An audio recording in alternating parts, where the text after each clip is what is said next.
Hello there mortals, I am Jensen and welcome to my That's Not My Neighbour game theory. I played 8 episodes for this channel and I am ready to break it open. Now I was actually going to record this video this weekend, but my hand has been forced to make the video by the hidden hand of game theorists, MatPat. So, hello mortals, and also hello fellow game theorists. Let's get to the theory. That's Not My Neighbour appears on the surface as a stylistic clone of Papers, Please, with the purpose of differentiating residents with skinwalkers, complete with pleasing aesthetics, familiar analog comparison mechanics, and something that Papers, Please did not do very well, color. The hand-drawn characters add an element of charm, and the stakes of messing up even a single time is consequential. After all, if you let in even a single skinwalker, you and everyone you know is killed. If not by the skinwalker, then by Triple D. These nuts. If any of that was confusing to you, then I would highly recommend going and watching the playlist of That's Not My Neighbour on my channel, or go over to Game Theory Live and watch MatPat play it. Honestly, I don't mind. You pick. Now, to solve the lore of this game, we need to start by dating it. And I'm not talking about buying it dinner and roses, I'm talking about finding out how old it is. I'll start with the quickest things, then I'll move on to the harder concepts later on in the video. The phone on the desk is a rotary landline phone, which we used roughly between around 1920 and 1960, and we can even further narrow that date down by looking at the tutorial video that plays at the beginning of the game. It's not exactly what's in the video, but what it is filmed on. Now, color film had actually been around since 1900, and even a few years before that, but it wasn't until the early 1950s that the company Kodak introduced colored film as an industry standard for cinematography. Private companies were quick to adapt to this new change in film that surprisingly wasn't actually replaced by digital cinematography until as late as 2010. But there were still a few organizations on a budget back when colored film came out that saw black and white film suddenly become as cheap as a politician's promise, and they saw dollar signs in their eyes. These organizations who were attracted to this thrive off of paying the very bare minimum cost, even if it leads to a huge waste of time and human resources. It's an organization that isn't run by a profit margin, but wants to provide a company with the ability to talk to other countries, even if they do a horrible job that ends up damaging the reputation of the country because the CEO is often a sociopathic liar who isn't qualified for the position. You've all probably guessed who bought up all the cheap film by now. It was the government. Now, using the presence of just these two items in the game as canon mechanics, we've pinpointed the date of the game to between 1950 and 1960. 1950 being when black and white film became very, very cheap, so government started basically spamming it across every single department they could find, and 1960, which is when the rotary phone was made redundant. On top of this, with the use of black and white film in the post-1950s world, we've also established that we're monitoring a government environment. Well, I mean, these plot points and also the gigantic calendar on the wall declaring that the game is taking place on the 10th of February 1955.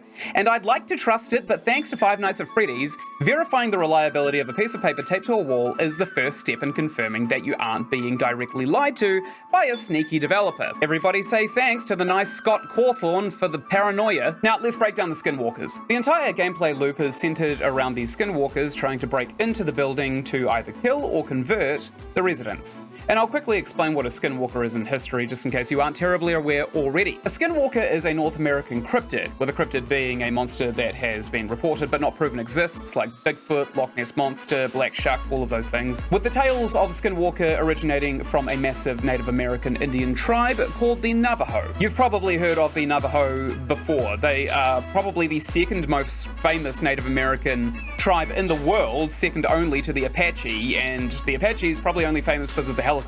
Now, if you think of a skinwalker, you're probably going to default to the most popular Navajo subspecies of skinwalker, known as Ye-Neldlushi. Ye-Neldlushi was the direct inspiration for the creepypasta The Rake, and has huge similarities with the Northern America equivalent in appearance, the Wendigo. There are, of course, differences between Ye-Neldlushi and the Wendigo, like how Wendigos like to live in snowy mountains and have horns similar to a buck, while Ye-Neldlushi live in arid and dry environments like rocky deserts.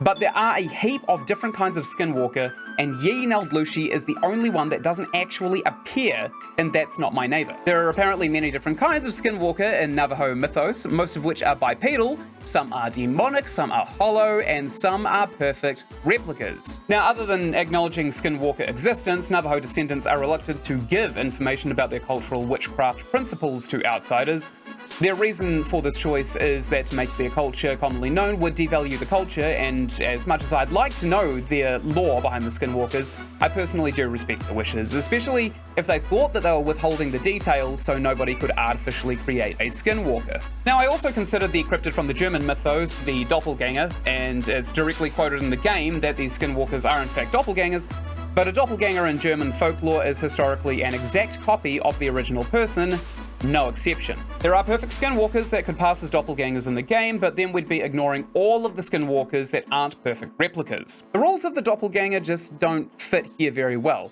And you'll see at the end of the video, I believe that the game could also be an unreliable narrator, so the use of the word doppelganger could be intentionally misleading. This is why I went so far as to verify the calendar on the wall is actually telling the truth. Now, in the level summary at the end of a game, you're given your score and then some unusually chosen wording in the statistics.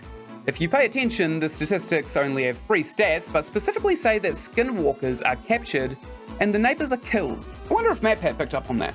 So here's what we see as the doorman. The Skinwalker appears, we call Triple D, they send out a team to capture the Skinwalker and reverse the cloning process. We don't know the process because Navajo legends are not sharing these details, but we know that if it's a resident that they captured, the reversing process kills them every single time. Now, if I had to make a guess at how the process is reversed, I'd probably have to roleplay as a shady clandestine government operative. I'd probably have just read something called the Kerbark Manual on the toilet, and I'd go into the Skinwalker room. I'd tie the accused to the ceiling using chain and shackles around the wrists, and then I'd take a large knife or machete and start peeling away the muscle or skin from the body until I either find a Skinwalker living inside the flesh, or the shock of the pain forces the screaming to stop. Huh? But that's just speculation. I am literally just a doorman. Now, by itself, you have to admit that we already have a pretty good theory.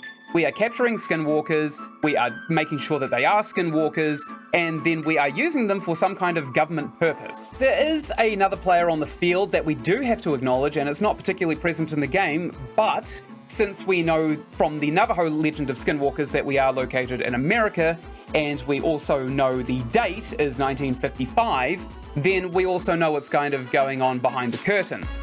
The Cold War.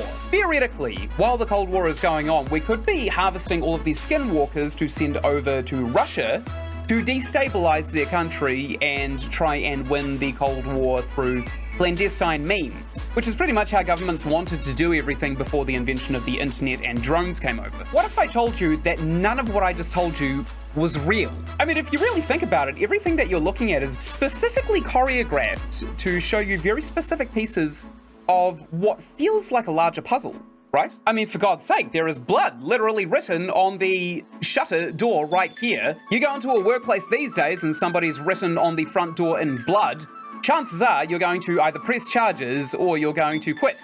So let me build on the theory that I've already given you with another theory that I am extrapolating from historical context. I believe that the Skinwalkers aren't actually Skinwalkers, they're actors. The Skinwalkers are just actors wearing latex masks, and the doorman is specifically placed where they are as a viewer perspective. And all information past paranoia is specifically kept from the player, who is the viewer. So the doorman is not actually a doorman whatsoever. The doorman doesn't even have hands that they reveal. The doorman is a viewer perspective, and this whole game is a psyop, or psychological warfare. Hear me out. During the Cold War, there was something happening behind the curtains of the media that the American government really didn't want anybody to know. And now that we have the internet, we do know that this happened, but back then, while this game takes place, we didn't. You figure out exactly what 1950s cinematography, the Cold War, and our Skinwalkers have in common. I bet most of the English majors, political leftists, and theatre kids have already nailed it, or at least got a pretty good idea of it. The answer is propaganda. Have you ever heard the phrase "Reds under the beds"? It's a direct reference to the institutionalized fear that was directly injected into the main public to justify the Cold War. The propaganda came in many different forms, some of which were very obvious, like the original Red Dawn film, where Russia literally invades America. But some of the propaganda was actually very subtle. Did you know that George A. Romero's Night of the Living Dead, the first zombie movie, was inspired directly by the fears of invasion into America by Russia? The mindless zombies walk around looking for anybody with brains, and then they attack that person and they convert that person into another mindless drone using violence as the conduit. This is exactly how the American government wanted 1950s communism in Russia to be perceived by the general American public. Another fantastic example of this successful government psyop is the 1953 Invaders from Mars. It's a classic sci-fi horror, also displaying the virtues that the American public should hold, while also showing that xenophobia can and will save your life. In 1956, a popular book inspired by the American Cold War fears was made into a blockbuster film called Invasion of the Body Snatchers. In this film, aliens are dropping eggs containing perfect human replicas onto the planet. The skinwalkers lose all ability to think for themselves and no longer contain any humanity within themselves. The body snatchers are, of course, incredibly violent and would mutilate the original person just to be able to replace that person as the doppelganger. Eventually, the American citizens are able to hold off the waves of the skinwalkers for long enough for the invaders to give up and go home. Violent, invasive, and most importantly, temporary. I'll leave some resources down in the description below for anybody that wants to know more about this great example of wide-scale, fearful ignorance in media history. Here in New Zealand, it's actually taught in school.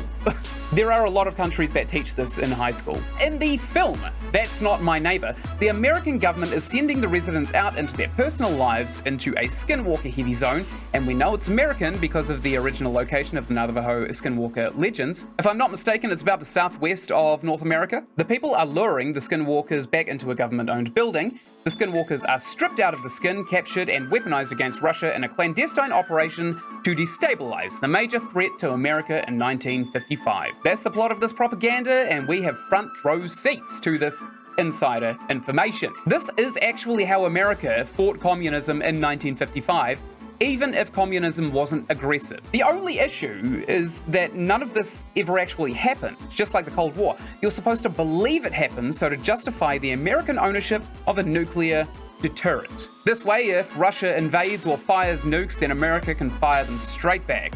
That was the entire purpose of the gigantic media wave in the 1950s and 1960s. Now, it is easy to look at the fear of communism now and say it's absolutely ridiculous to be afraid of another country just because their government keeps peace differently, because we have the internet now and thus the ability to talk to people in other countries and compare our notes. Now, if you're still wondering what the parallel between aliens and Russian communism is, it's pretty simple really. Aliens are not defined as little green men from space, that would be extraterrestrials. Aliens are defined as a life form that is not from the cultural habitat that they originated from. Technically, extraterrestrials qualify as aliens in the broadest sense, but so does a California family going off and having a holiday in Hawaii. Unless those Californians were Hawaiian, they are aliens to the culture of Hawaii. Toilet paper is alien in some parts of France and Portugal. Xbox One players are alien to PC gamers. Sepak Takraw is alien to volleyballers, no matter how cool it is. มากยกมาล้นอาเลยครับเป็นโอกาสต่างมาแล้วก็พรชัยเรียบร้อย Even Japan has these vending machines that allow you to buy used panties, which is alien to probably the rest of the world, and also probably Japan. I don't know if those machines do well. Good God, I hope not. When people say alien these days, they generally use a colloquial meaning of the word, which is something that conflicts with their personal values, and thus do not deserve to be treated with respect or even as an equal. This definition is a reference to the popular culture of xenophobia and racism that the media of the 1950s forced onto American values. So realistically,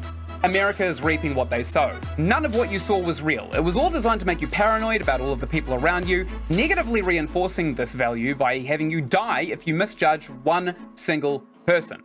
Even if it means telling authorities about somebody based on paranoia and distrust, even going so far as to have them killed for it. You are even being conditioned to feel pride for your country, even if that pride has cost you the lives of your friends and family. You are being taught that America is prioritized above all else, especially your own individuality.